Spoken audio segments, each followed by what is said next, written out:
आज हम class 7 history के चैप्टर राइज ऑफ किंगडम्स का सेकंड मॉड्यूल पढ़ेंगे। लास्ट मॉड्यूल में हमने सामंतास और महासामंतास के बारे में पढ़ा। इस module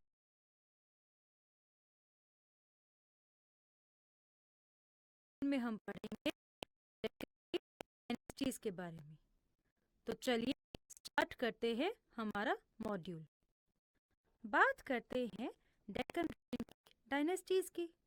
Deccan reason south India का ही पार्ट है। अब आप कहेंगे कि ये डायनेस्टीज क्या होती हैं? चलिए मैं बताती हूँ। डायनेस्टीज मतलब जब एक किंग का बेटा उनके बाद किंग बनता है और फिर उस किंग का बेटा उनके बाद किंग बनता है और चलता रहता है। इससे ही बनती है डायनेस्टी। डायनेस्टी को हम वंश भी कहते हैं। बहुत सारे वंश मिलके बनाते हैं डायनेस्टीज। तो क्या है डायनेस्टीज? सारे वंश इकट्ठे हो जाते हैं यानी डायनेस्टी इकट्ठी हो जाती है तो वो बन जाती हैं डायनेस्टीज। पहले हम जानेंगे राष्ट्रकूट्स के बारे में। राष्ट्रकूट्स डेक्कन रीजन की एक डायनेस्टी है। फ्रेंड्स, आपको मैप दिख रहा होगा। क्या आप वहां पे राष्ट्रकूट को देख सकते हो? बिल्कुल वही, इन्हीं की बात कर रहे हैं हम। So, these राष्ट्रकूट्स were subordinate मतलब कि राष्ट्रकूट्स चालुक्यास के अंडर काम करते हैं। अब आप कहेंगे कि ये चालुक्यास कौन है? मैं बताती हूँ।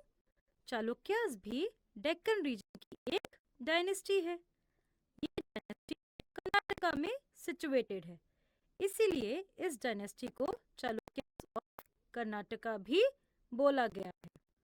सो बेसिकली जो राष्ट्रकूट्स थे ये सबऑर्डिनेट्स थे चालुक्यास के।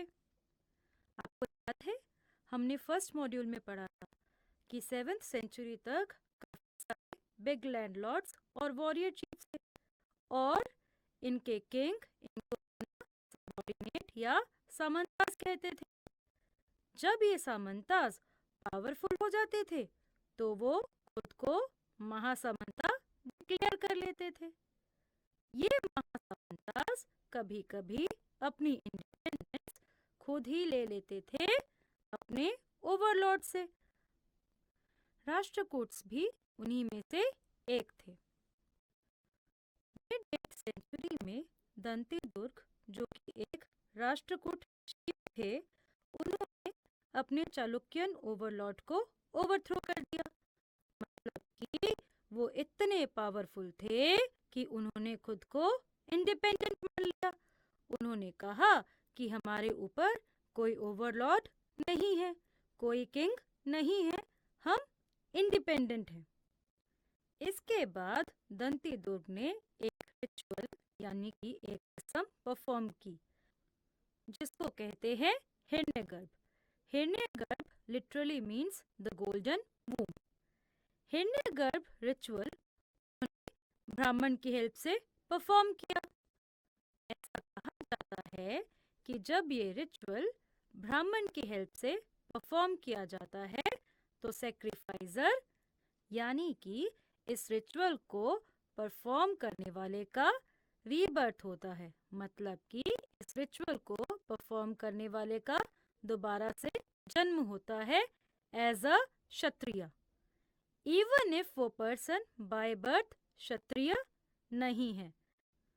तो क्या है हिरण्यगर्भ? हिरण्यगर्भ है एक रिचुअल।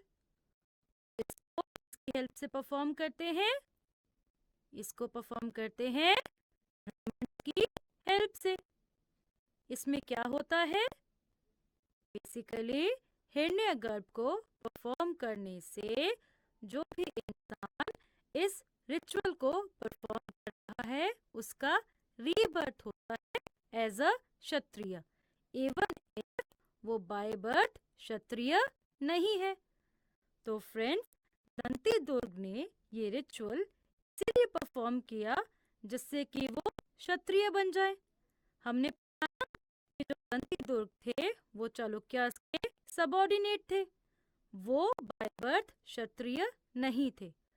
तो बाय बर्थ क्षत्रिय बनने के लिए उन्होंने हिरण्यगर्भ को परफॉर्म किया, जो कि एक रिचुअल है जो ब्राह्मण्स की हेल्प से परफॉर्म किया जाता था। So basically Hiranyagarbha is a ritual which was performed with the help of Brahmins, thinking that it would lead to the rebirth of the sacrificer as a Kshatriya, even if he was not Kshatriya by birth. Friends, आपको क्षत्रिय याद है ना? क्षत्रिय वही जो वर्ण system में second वर्ण को बिलोंग करते थे और ये वॉरियर्स होते थे। यस, वही क्षत्रिय। चलिए फ्रेंड्स, एक रीकैप लेते हैं। हमने इस मॉड्यूल में पढ़ा डेक्कन रीजन की डायनेस्टी राष्ट्रकूट के बारे में। राष्ट्रकूट चालुक्यास के सबऑर्डिनेट थे। दंती दुर्ग जो कि एक राष्ट्रकूट चीफ थे, उन्होंने अपने चालुक्यन ओवरलॉर्ड को ओवरथ्रो कर दिया और उसके बाद दंती दुर्ग ने एक रिचुअल परफॉर्म किया जिसको हिरण्यगर्भ कहते हैं। इस रिचुअल को परफॉर्म करने से वो क्षत्रिय बन गए। Let's revise these points once again.